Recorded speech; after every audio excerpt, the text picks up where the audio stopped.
ఈ వ్యాధి ఒక రకమైన ప్రకంపన అని చెప్పుకున్నాం. వైబ్రేషన్ అని. ఇది ఒక మానసిక సూచన కూడా, మెంటల్ సజెషన్ కూడా వ్యాధి అన్నది. ఒక రకమైన సంవేదనతో ఉండొచ్చు. అయితే ఇది ఈ వైబ్రేషను, ఈ వ్యాధి ఉన్నది కూడా మనకి ఆ రుచి లేదా వాసన కూడా డిఫరెంట్‌గా ఉంటుందంటారు మదర్. అంటే మనలో ఆ టైప్ ఆఫ్ సూక్ష్మత, సటిలిటీ మనం డెవలప్ చేసుకుంటే, ఎక్కడైనా వ్యాధి ఉంది, ఆ ప్రాంతంలో మనం ప్రవేశించాము అంటే, దాని వాసన గాని, దాని రుచి బట్టి గాని, మనము ఆ మనిషి చెప్పకపోయినా కూడా మనకు అర్థమవుతుంది. అక్కడ వ్యాధి ఉందని. కొంతవరకు మనకు హాస్పిటల్స్‌కి పోతే ఇది అనుభూతిలోకి, ఎక్స్‌పీరియన్స్‌లోకి వస్తుంది. హాస్పిటల్స్‌లో ఆ రుచి గాని, ఆ వాసన గాని, ఆ లక్షణం వేరేగా ఉంటుంది. సో, ఈ రకంగా ఇది ఎలా డెవలప్ అవుతుంది మనలో అనంటే, మనలో ఉన్న ఈ సటిల్ సెన్సెస్, సూక్ష్మ ఇంద్రియాలనేవి ఉంటాయి. వీటిని డెవలప్ చేసుకోవాలి. మనం ఇప్పుడు బయటికి కనిపించేవి మనకి మన కళ్ళు, ముక్కు, చెవులు, నోరు ఇవి మాత్రమే మామూలుగా పనిచేస్తాయి ఇవి ఫిజికల్‌గా. కానీ వాటి వెనక ఇంకా సటిలిటీ ఉంటుంది. సూక్ష్మత ఉంటుంది. ఆ సూక్ష్మతను మనం డెవలప్ చేసుకోవాలి. మనలో ఇలా నిద్రాణంగా అనేక ఇంద్రియాలున్నాయి. అవన్నీ ఎలా అంటే భయంకరమైన తామసిక స్థితిలో ఉన్నాయి. ఇంకా మనలో ఉన్న ఇంద్రియాలన్నీ మేల్కొంటే ప్రస్తుతము ఎవరికీ తెలియకుండా దాటిపోతున్న విషయాలనన్నింటినీ కూడా మనము గ్రహించగలుగుతాం. ఎన్నో విషయాలు మనకు తెలియకుండా దాటిపోతూ ఉన్నాయి. కానీ ఈ సూక్ష్మతనన్న దాన్ని మనం డెవలప్ చేసుకున్నామంటే వీటన్నింటినీ కూడా మనము పట్టుకోగలుగుతాము. మనల్ని దాడి చేయకుండా వాటిని స్టాప్ చేయగలుగుతాము. సో మన చుట్టూ దీనికి ముఖ్యంగా ఏమంటే మన చుట్టూ ఏదైనా వ్యాధి మనల్ని దాడి చేయకుండా ఉండాలి అంటే ఒకటే దానికి మార్గము. ప్రశాంతమైన ప్రకంపనలను ఎలా ఉంచుకోవాలో తెలియాలి.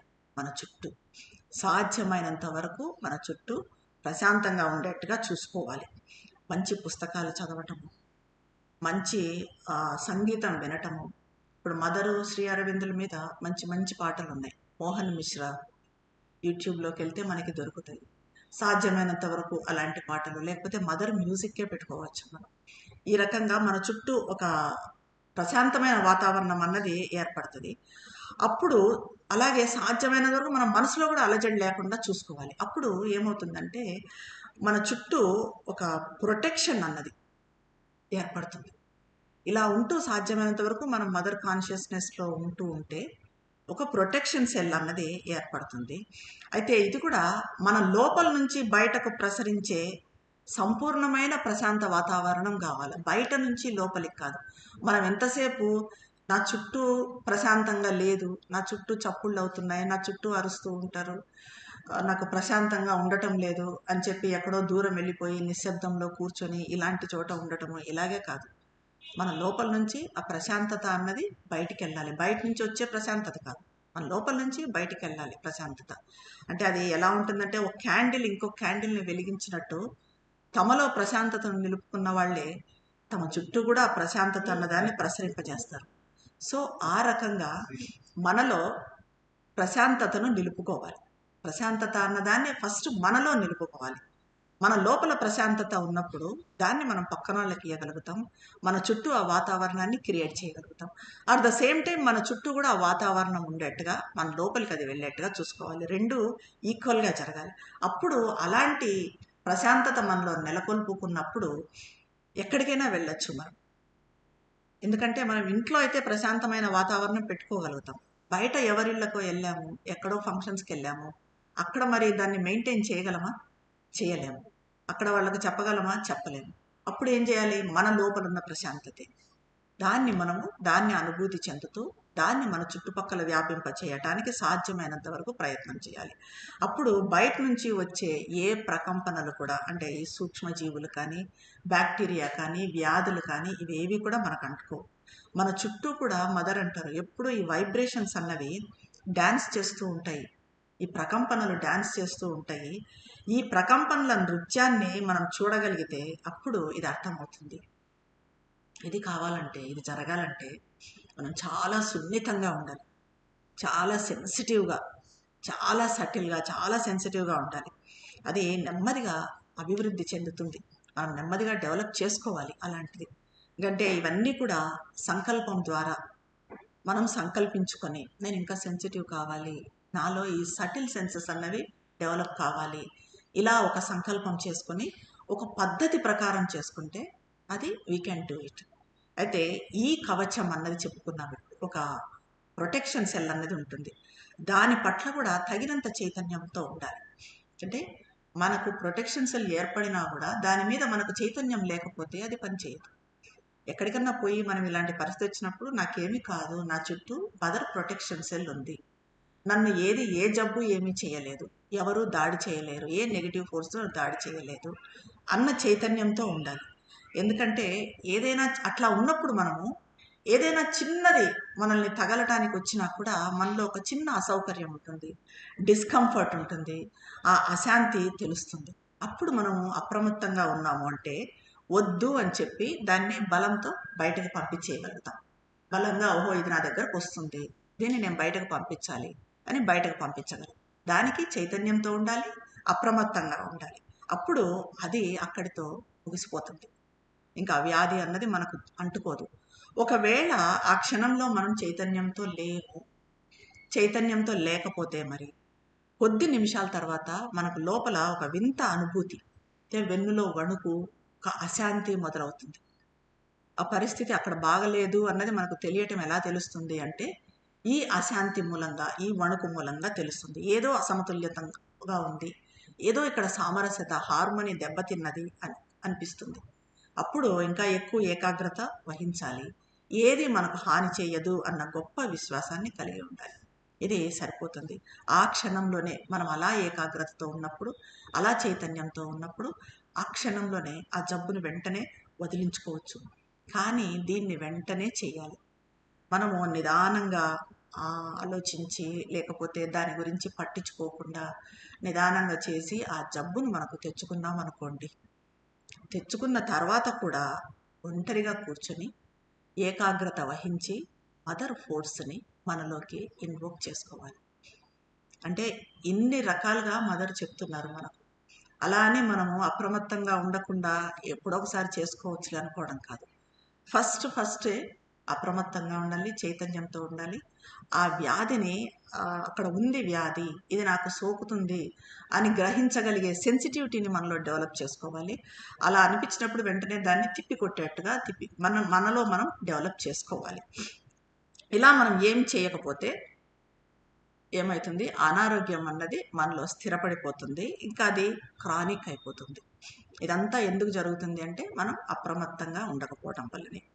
అయితే సందర్భం ఏదన్నా కానివ్వండి, షరతు ఒకటే, అది ఏమైనా కానీ లాస్ట్ వరకు వచ్చి మనకు అనారోగ్యం వచ్చినా కూడా భయపడకూడదు, ప్రశాంతంగా ఉండాలి. ఉడికిపోతూ మనము ఆందోళన చెందుతూ శరీరంలో అశాంతిగా ఉంటే ఇంకా అది ఎక్కువవుతుంది, ఇంకా మొత్తం ముగిసిపోయినట్టే. ఇక మనం అప్పుడు ఏమి చేయటానికి ఉండదు. దేనికైనా సరే ఆధ్యాత్మిక జీవితాన్ని గడపాలన్నా, అనారోగ్యాన్ని నయం చేయాలన్నా కూడా అన్నిటికీ ఒకటే ఒక కండిషన్, ఏమంటే శాంతి, శాంతి, శాంతి, శాంతి. అలజడి ఉండకూడదు, ప్రశాంతంగా ఉండాలి. అయితే ఇప్పుడు ఆశ్రమ దర్శన సమయాల్లో, ఆశ్రమంలో మదరు శ్రీ అరవిందులు ఉన్నప్పుడు దర్శన సమయాల్లో అసుర శక్తుల దాడి చాలా ఎక్కువగా ఉండేది. శ్రీ అరవిందులు వాటి నుంచి శ్రీమాతను కాపాడే ప్రయత్నంలో తమ గురించి తాము మర్చిపోయారు, అంత అప్రమత్తంగా లేరు. దాంతో కాలు జారటము, ఫ్రాక్చర్ కావటము జరిగింది. కాలికి కట్టుకట్టారు, ఇదంతా మనకు తెలిసిందే.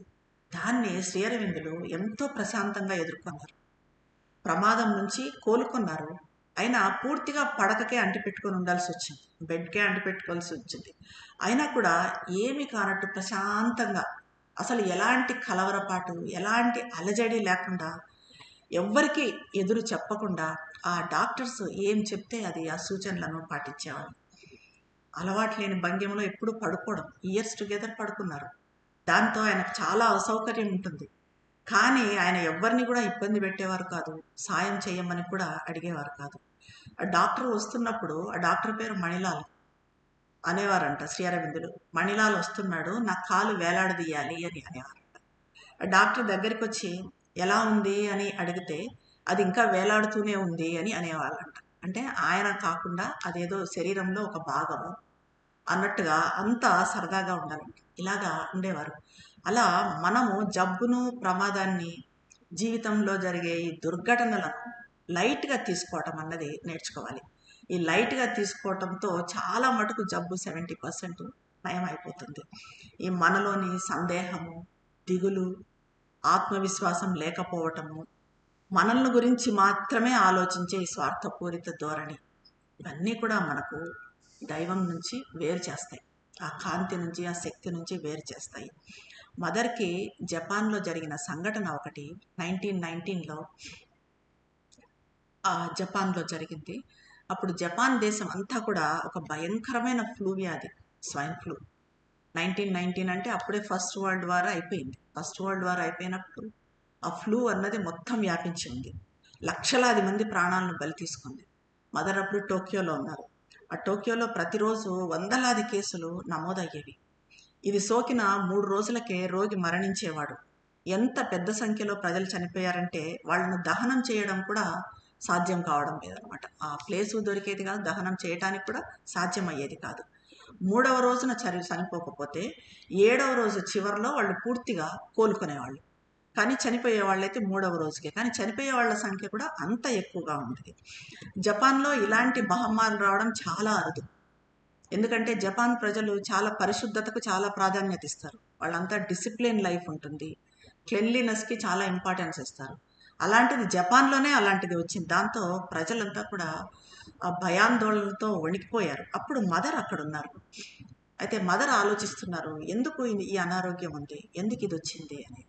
మదర్కి తెలిసిన ఒక యువతి, ఒక లేడీ మదర్ని తన దగ్గరికి ఎక్కడికో రమ్మని చెప్పి పిలిచారు, ఏదో విషయాలు తెలుసుకోవటానికని.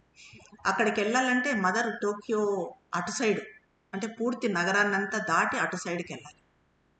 సరే, మదర్ పట్టించుకోలేదు, వెళ్ళారు. ఎలా ఒక ట్రామ్ కార్లో వెళ్ళారు మదర్. అయితే అంత మదర్ దారిలో చూస్తున్నారు, అంత మాస్కులు పెట్టుకొని భయంగా తిరుగుతున్నారు. అప్పుడు మదర్ అనుకున్నారు, అసలు ఈ అనారోగ్యం ఏంటి, ఈ అనారోగ్యం వెనుక శక్తులు ఏంటి, ఇవేంటి అన్నది నేను తెలుసుకోవాలి అని అనుకున్నారు మదర్. సరే, అలా వెళ్ళి ఫ్రెండ్తో గడిపేసి ఒక 1 అవర్ 2 అవర్స్ గడిపేసి మళ్ళీ తిరిగి వచ్చారు మదర్. తిరిగి వచ్చేపాటికి తీవ్రమైన జ్వరం వచ్చింది మదర్కి అది ఆ జబ్బు అంటుకుంది. డాక్టర్ని పిలిపించారు. ఆయన డాక్టర్ వచ్చి మదర్తో, మీకు తప్పకుండా మందు వేసుకోవాలి, మందు వేసుకుంటేనే మీకు నయం అవుతుంది, లేకపోతే నయం కాదు. అయితే మదర్ అన్నారు, లేదు నేను మందు వేసుకోను, నాకు మందు ఇవ్వద్దండి, నేను వేసుకోను అని చెప్పి ఖచ్చితంగా చెప్పారు. దాంతో ఆ డాక్టర్ విసుక్కుని వెళ్ళిపోయాడు. నేను చెప్పింది వినటం లేదు అన్నట్టుగా వెళ్ళిపోయాడు. ఆ తర్వాత మదర్ తీవ్రమైన జ్వరంతో అట్లాగే బెడ్ మీద ఉండిపోయారు.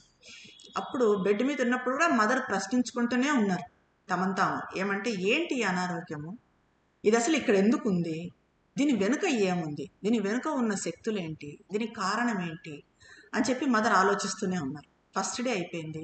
సెకండ్ డే ఈవినింగ్ వచ్చేపాటికి మదర్ ఒంటరిగా పడుకొని ఉన్నప్పుడు తల సొగం తెగిపోయి మిలిటరీ యూనిఫామ్లో ఉన్న ఒక వ్యక్తి, ఒక జీవి, ఒక వ్యక్తి అక్కడికి వచ్చాడు మదర్ దగ్గరికి వచ్చి ఆ మదర్ గుండెల మీద కూర్చొని అకస్మాత్తుగా పీల్చడం మొదలుపెట్టారు. మదర్లోని ప్రాణశక్తిని పీల్చడం మొదలుపెట్టాడు.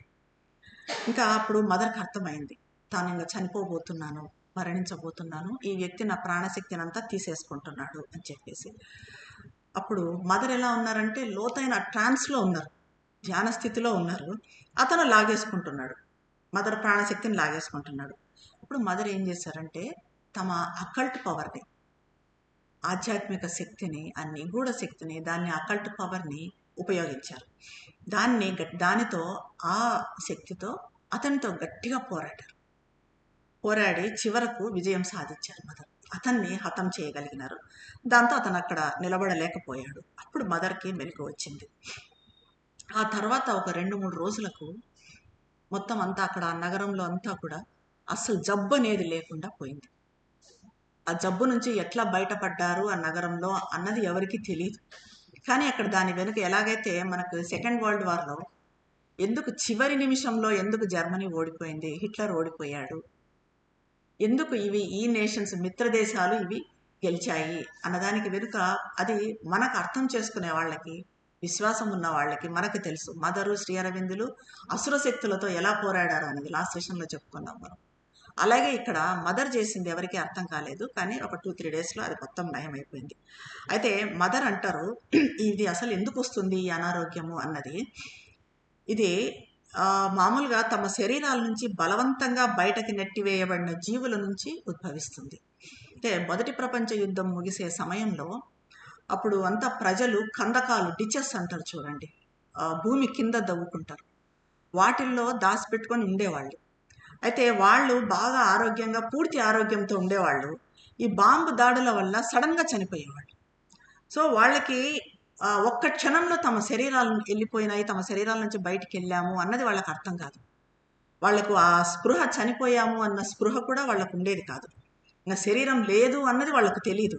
అందుకే వాళ్ళు తమలో కనుక్కోలేని ప్రాణాన్ని ఇతర జీవుల్లో, ఇతరుల్లో వెతకడానికి ప్రయత్నించారు. అంటే వాళ్ళు అప్పుడు ఎంతమంది చనిపోయి ఉంటారు ఫస్ట్ వరల్డ్ వార్ తర్వాత? వాళ్ళంతా కూడా వ్యాంపైర్‌లలాగా, రక్త పిశాచాల్లాగా మారిపోయారు.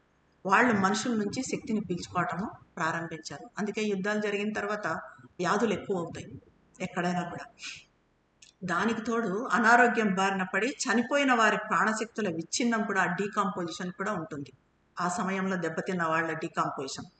అప్పుడు ఎలా ఉండేదంట అసలు ఆ పరిస్థితి? ఆ వాతావరణం ఎలా ఉండేదంట? ఒక రకమైన జిగటగా, దట్టంగా ఉండే మేఘం లాంటి వాతావరణం ఉండేదంట. అంటే ఆ మేఘం నుంచి ఎవరు గాలి పీలుస్తారో వాళ్ళు అనారోగ్యం పాలయ్యేవాళ్ళు. ఇక ఇలాగా ఉంటుంది. అనారోగ్యాలు అన్నవి ఎందుకు వస్తాయి అన్నది, దాని వెనుక కూడా ఇలాంటి శక్తులు పనిచేయటం ఉంటుంది. అయితే ఎవరైనా యోగ సాధన చేస్తూ అనారోగ్యం పాలవుతే ఒకవేళ, అది ఖచ్చితంగా వారికి ఆధ్యాత్మిక జీవితంలోని ఇబ్బంది. యోగ సాధన తీవ్రంగా చేస్తూ అనారోగ్యం పాలవుతే మాత్రము అది ఆధ్యాత్మిక జీవితం వల్ల వచ్చిన ఇబ్బంది. ఎవరైనా యోగంలో నిమగ్నం కాకుండా మామూలు సాధారణ, బయట చాలామంది ఉంటారు, సాధారణ జీవితంలో సాధారణ రీతిలో జీవిస్తూ ఉన్నట్టయితే, సాధారణ జీవితం గడుపుతూ ఉన్నట్టయితే అది మామూలు సాధారణ ప్రమాదం లాంటిది. కానీ ఆధ్యాత్మిక జీవితం గడిపే వాళ్ళకు మాత్రము దాని వలన వచ్చిన జబ్బే అనమాట అది. అది పూర్తిగా వ్యక్తి మీద ఆధారపడి ఉంటుంది. బయటకు లక్షణాలు ఒకేలా ఉండొచ్చు, కానీ లోపల కారణాలు మాత్రం పూర్తి భిన్నంగా ఉంటాయి. ఏ 2 అనారోగ్యాలు ఒకటేలా ఉండవు. వాటికి పేర్లు పెట్టి వివిధ రకాలుగా వర్గీకరించినా కూడా ప్రతి వ్యక్తి తనదైన రీతిలో అనారోగ్యానికి గురవుతాడు. అతను అనారోగ్యానికి గురయ్యే విధానము, అతను ఎవరో, అతని చైతన్యం ఎలాంటిదో, వీటన్నింటి మీద ఆధారపడి ఉంటుంది. అతను ఏం చేస్తున్నాడు, ఎలా ఉన్నాడు, అతని చైతన్యం ఎలా ఉంది, వీటన్నిటి మీద అతను ఎదుర్కొనే అనారోగ్యం ఆధారపడి ఉంటుంది. మరైతే మందులు పనిచేయవా, మందులు పనిచేస్తాయా అని అంటే, ఒక పర్టికులర్ మెడిసిన్ కొంతమందిని నయం చేసినట్లయితే మనం మామూలుగా ఆ మందు చాలా పవర్ఫుల్గా పనిచేసింది అని అంటాం. కానీ అది నిజం కాదు. దానికి నిరూపణ ఏమంటే, అదే మందును అదే విధంగా 100 మందికి ఇస్తే వాళ్ళలో ఏ ఇద్దరికీ కూడా ఒకే విధమైన ఫలితాలు ఉండవు. కొన్నిసార్లు ఫలితాలు పూర్తి వ్యతిరేకంగా ఉంటాయి. కాబట్టి నయం చేసేది ఔషధంలోని గుణం మాత్రం కాదు. అది మాత్రమే కాదు, దాని మీదున్న నమ్మకం, దాని మీదున్న విశ్వాసం. శరీరము ఆత్మవిశ్వాసం పొందేందుకు మందులు సహాయపడతాయి. ఆత్మవిశ్వాసం పొందుతుంది. ఎందుకంటే నేను పలానా మందు తీసుకున్నాను, జలుబు వచ్చింది, దానికి మందు తీసుకున్నాను, నాకు నయం అవుతుంది అన్న నమ్మకం మనకుంటుంది. ఆ నమ్మకంతో అది నయం కావడం జరుగుతుంది. ఈ ఆత్మవిశ్వాసంతో కూడా జబ్బులు నయం అవుతాయి. ఇది డాక్టర్స్ కూడా ఇప్పుడు చెప్తూనే ఉన్నారు. మేము మందులు ఇస్తున్నాము, కానీ దాని మీద మీకు నమ్మకం ఉండాలి అని డాక్టర్స్ చెప్తూనే ఉంటారు. మనం మందు తీసుకున్నాక ఇప్పుడు అంతా బాగుంటుంది, ఇప్పుడు నేను ఇది తీసుకున్నాను కాబట్టి అంతా సరిగా జరగబోతుంది అన్న చిన్న విశ్వాసం, అది చాలా సహాయపడుతుంది. శరీరం అప్పుడు కోలుకోవాలి అని నిర్ణయించుకుంటుంది. అప్పుడు అది నయం అవుతుంది.